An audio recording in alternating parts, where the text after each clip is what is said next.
Israel और Palestine के बीच जो मामला चल रहा है उसके बारे में आपने जरूर सुना और पढ़ा होगा। देखा यह जा रहा है कि एक बड़ी आबादी पैलेस्टीन के लोगों को आतंकवादी और न जाने क्या क्या बोल रहे हैं। ये साफ जाहिर करता है कि वो इजराइल के सपोर्ट में है। मैं पूछता हूं कि क्या आपको मामला पता है?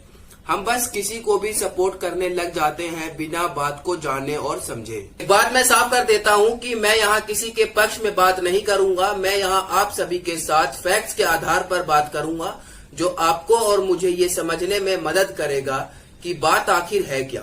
बिना बात को जाने और समझे किसी निर्णय पर पहुंचना सही नहीं है। सबसे पहले मैं आप सभी को थोड़ा इतिहास बता देता हूँ। ये जो कहानी मैं आपको बताने जा रहा हूँ वो हजारों साल पुरानी कहानी है। ये बात तो आप जानते होंगे कि हिटलर ने कितनी बुरी तरीके से ट्रीट किया था जूस को।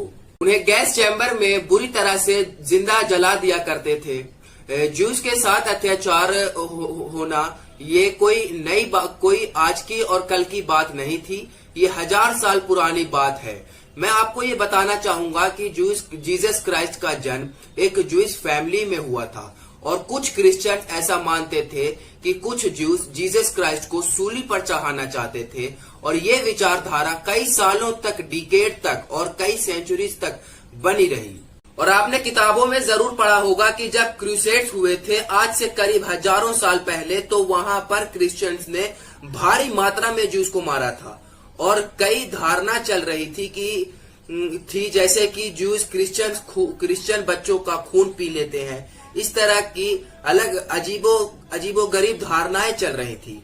इस तरह की घटना और विचारों के कारण क्रिश्चियंस के मन में जूस के खिलाफ काफी ज्यादा नफरत भरी हुई थी। मैं आपको यहाँ एक बात और बताना चाहूंगा कि जूस को काफी ज्यादा नफरत का सामना करना पड़ता था। ये सब देखते हुए हुआ यूं कि लेट 1800s में दुनिया भर में अलग अलग जगह पर रह रहे जूस के मन में ये जाग उठा कि अगर हमें इस दुनिया में शांति और सुकून के साथ रहना है तो हमें खुद का देश बनाना होगा। ओवरऑल एक जूस कंट्री बनानी पड़ेगी। आप सबने एक टर्म सुना होगा, जायोनिज्म। तो आखिर जायोनिज्म का मतलब क्या होता है उसके बारे में मैं आपको बताता हूँ। जायोनिज्म के अकॉर्डिंग ये कहा गया कि जूस को एक अपनी सेपरेट कंट्री मिलनी चाहिए। और मैं आपको ये बताना चाहूंगा कि जायोनिज्म कोई नया आइडिया नहीं था। 1870s में ऐसे बहुत सारे ऑर्गेनाइजेशन थे जो अपने आप को लवर्स ऑफ जायोन बुलाती थी और वो लोग उस आइडिया को बढ़ा रहे थे।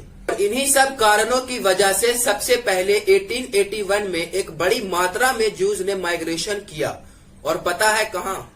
पैलेस्टीन के एरिया में। जूस ने पैलेस्टीन के एरिया में जाकर कई परमानेंट सेटलमेंट बनाई और वहां जाकर रहना और बसना शुरू कर दिया। दुनिया में और भी बहुत सारे देश थे तो उन्होंने पैलेस्टीन का एरिया ही क्यों चुना, ये भी एक वाजिब सवाल है। चलिए इसका जवाब मैं दे देता हूँ। दरअसल ये जूस के लिए सबसे होली एरिया था। जो जेरूसलम है वो जूस के लिए होली एरिया है।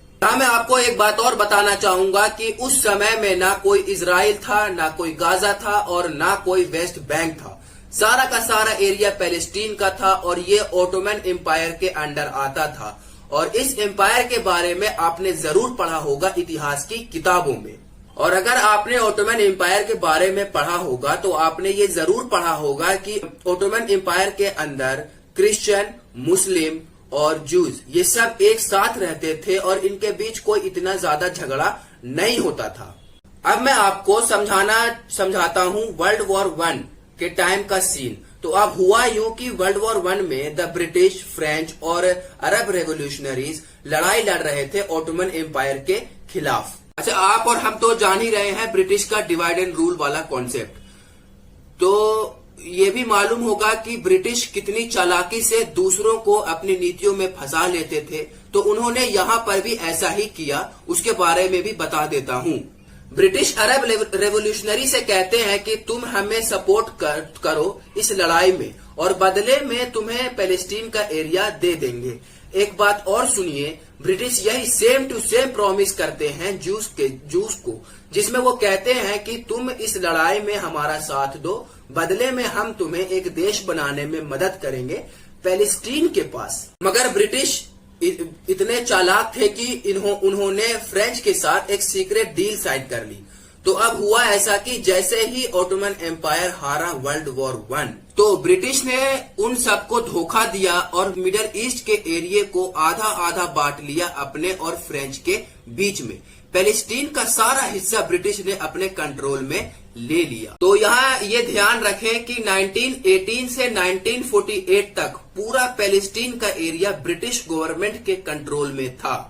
जर्मनी में हिटलर को पॉलिटिकल पावर मिली और वो भारी मात्रा में जूस को मार रहे थे और इन्हीं से बचने के लिए जूस वहां से अलग अलग हिस्सों में भाग रहे थे। भारी मात्रा में जूस पैलेस्टीन की तरफ भाग रहे थे। रिसर्च के मुताबिक ब्रिटिश पहले उनको आने देता है मगर फिर बाद में रोक देता है और यहीं से जन्म होता है इजरायली नेशनलिस्ट मूवमेंट का। 1940s के दौरान पैलेस्टीन नेशनलिस्ट मूवमेंट की भी शुरुआत होती है और पैलेस्टीन के लोग भी अपना अलग देश बनाने की मांग करते हैं। तो अब होता ऐसा है कि 1948 में ब्रिटिश अपने हाथ खड़े कर लेता है और वहां से भागने की तैयारी कर लेता है और कहता है कि तुम ज्यूज अपने लिए एक देश बना लो और पैलेस्टीन अपना एक देश बना ले, इसमें मैं कोई मदद नहीं करूंगा। इसमें मदद करता है यूनाइटेड नेशन। पार्टीशन प्लान बनाया जाता है जो मदद करता है देश बनाने में।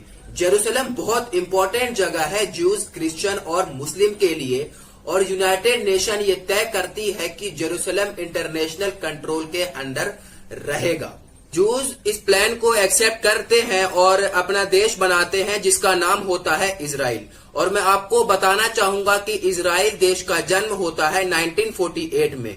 इस प्लान को कुछ देश मानते हैं और कुछ देश नहीं मानते, तो इसी को लेके कुछ अरब देश इजराइल के खिलाफ जंग शुरू कर देते हैं। इस वॉर का नाम होता है first Arab Israeli war of 1948। मैं आपको बताना चाहूंगा कि 5 से ज्यादा देश एक छोटे से देश के खिलाफ जंग लड़ रहे थे। ज्यूज ये बात जानते हैं कि उन्हें कितना सताया और मारा गया है और आज अगर ये जिंदा रहने के लिए नहीं लड़े तो मारे जाएंगे। और बड़ी हैरत की बात थी कि इजराइल ये लड़ाई जीतता है। अब यहाँ से सीन थोड़ा चेंज होगा, उसको भी समझ लीजिए। यूएन पार्टीशन प्लान के हिसाब से जो एरिया पैलेस्टीन का होना था उनमें से कई एरिया पर इजराइल अपना कब्जा जमा लेती है। तो हुआ ये कि गाजा स्ट्रिप का एरिया चला गया इजिप्ट के पास और वेस्ट बैंक का एरिया है वो चला गया जॉर्डन के पास। अब हुआ ये कि पैलेस्टीनियंस के पास अपनी कोई जगह ही नहीं बची। 7 लाख से ज्यादा पैलेस्टीन को अपने घर छोड़कर रेफ्यूजीज बनना पड़ा। जो रेफ्यूजीज बनकर उनके देश में आए थे उन्होंने ही उनको देश से बाहर निकाल दिया, उन्हें रेफ्यूजीज बना दिया। यहाँ ये समझिए कि जो ज्यूज कभी रेफ्यूजीज बना करते थे वो अब दूसरों के घरों पर कब्जा कर रहे थे और उन्हें वहां से भगा रहे थे। 1967 में सेकंड अरब इजरायली वॉर चलती है। ये वॉर 6 दिन तक चलती है और इजराइल इस वॉर को भी जीतता है। इस लड़ाई को जीतने के बाद इजराइल गाजा स्ट्रिप और वेस्ट बैंक के एरिया को भी पकड़ लेता है और तो और इजिप्टियन पेनिनसुला का एक बड़ा हिस्सा इजराइल अपने कब्जे में ले लेता है। पैलेस्टीन की हालत अब खराब हो चुकी थी और वो अपना खुद का देश चाहते थे। तो 1946 में पैलेस्टीन लिबरेशन ऑर्गेनाइजेशन PLO की स्थापना होती है। शुरुआत में पैलेस्टीन हथियार के दम पर अपना देश बनाना चाहती थी, जिससे इजराइल और USA इन्हें टेररिस्ट ऑर्गेनाइजेशन डिक्लेयर कर देती है। और देखा यह भी जा रहा है कि भारत की एक बड़ी आबादी भी इन्हें टेररिस्ट बुला रही है। तो मैं उन्हें यह समझाना चाहूंगा कि टेररिस्ट और रेवोल्यूशनरीज में फर्क होता है। ये आपके सोचने और समझने के तरीके पर डिपेंड करता है। अपने देश को बचाने के लिए जो इंसान लड़े उसे आतंकवादी कहना सही नहीं है। आपको समझाने के लिए मैं अपने देश भारत की बात करता हूँ। अभी जैसा कि हम सब देख रहे हैं कि चाइना अपना पैर फैला रही है हमारे देश की तरफ, और अगर ये समय पर नहीं रुका तो जाहिर सी बात है कि लड़ाई हो जाएगी। और अगर अपने देश को बचाने के लिए हम सब लड़ेंगे तो क्या हम आतंकवादी कहलाएंगे? जब हमारे देश पर अंग्रेजों ने कब्जा किया था तब हमारे देश के लोगों ने आजादी की लड़ाई लड़ी थी और अंग्रेजों को भगाया था। तो मैं आपसे पूछना चाहूंगा कि क्या वो सब आतंकवादी थे? क्या आप और हम उन्हें आतंकवादी कहेंगे? जिन ज्यूज का कोई ठिकाना नहीं था उन्हें पैलेस्टीन में रहने के लिए जगह मिली और जब ज्यूज 1-2 लड़ाई जीतने लगे तो खुद को बादशाह समझने लगे। तो इसमें पैलेस्टीन के लोगों की क्या गलती है? गलती तो इजराइल की है कि वो यूएन पार्टीशन प्लान के मुताबिक अपनी जिंदगी नहीं गुजारना चाहती थी। उसे लालच आ गया जमीन का कब्जा करने का, लोगों को उनके घर से निकालने का, अपना देश फैलाने का। आप सभी इस फोटो को देखिए और ये समझने की कोशिश करें कि कैसे पैलेस्टीन को ख़त्म किया जा रहा है। आप देख सकते हैं 1946 में भरा पूरा पैलेस्टीन था। 1947 में यूएन प्लान के बाद इसके हिस्से हुए, जिसकी बात मैंने वीडियो में करी है। 1967 6 डे वॉर के बाद देखिए पैलेस्टीन का हिस्सा कितना कम हो गया और आज के समय में पैलेस्टीन तो मानो ख़त्म ही होने को है। इजराइल जब पैलेस्टीन के बच्चों को मार रहा था तब तो कोई नहीं था बोलने वाला कि वो गलत कर रहे हैं। जब इजराइल बमबारी करे तो गुलाब का फूल और पैलेस्टीन करे तो फायर। ये कैसा लॉजिक है किसी को सपोर्ट करने का? मुझे तो समझ नहीं आता। हमारे देश के वो लोग इजराइल के बारे में बात कर रहे हैं जो अपने ही देश की यूनिवर्सिटी कैंपस में पीटे गए स्टूडेंट्स के लिए बात नहीं करते, जो अन्याय के खिलाफ प्रोटेस्ट करते हुए पकड़े जाते हैं तब ये नहीं बोलते, किसान की आत्महत्या पर ये बात नहीं करते, हमारे ही देश की मुस्लिम की लिंचिंग हो जाती है तब ये कुछ नहीं बोलते, दलित के मर्डर और रेप पर कुछ नहीं बोलते, इतने महीनों से मणिपुर जल रहा है उस पर कुछ नहीं बोलते। इन्हें इजराइल की बड़ी चिंता है और ये चिंता मेरे समझ से परे है। जिन्हें बिल्किस के बलात्कारियों को छोड़ने पर गुस्सा नहीं आया, जिन्हें मणिपुर की बेटियों को नंगा घुमाने पर गुस्सा नहीं आया, जिन्हें पहलवान बेटियों के साथ हुए दुराचार पर गुस्सा नहीं आया, जिन्हें हाथरस की बेटी के साथ हुई दरिंदगी पर गुस्सा नहीं आया, जिन्हें अंकिता भंडारी के हथियारों पर गुस्सा नहीं आया, जिन्हें गुरमीत राम रहीम को बार बार छोड़े जाने पर गुस्सा नहीं आया, उन्हें हजार कोस दूर हो घटना पर बहुत गुस्सा आ रहा है। वजह वही एक धर्म के प्रति नस नस में समाई नफरत। मेरे दोस्तों, फैक्ट्स को समझिए, उसके बाद सपोर्ट करने का फैसला करें।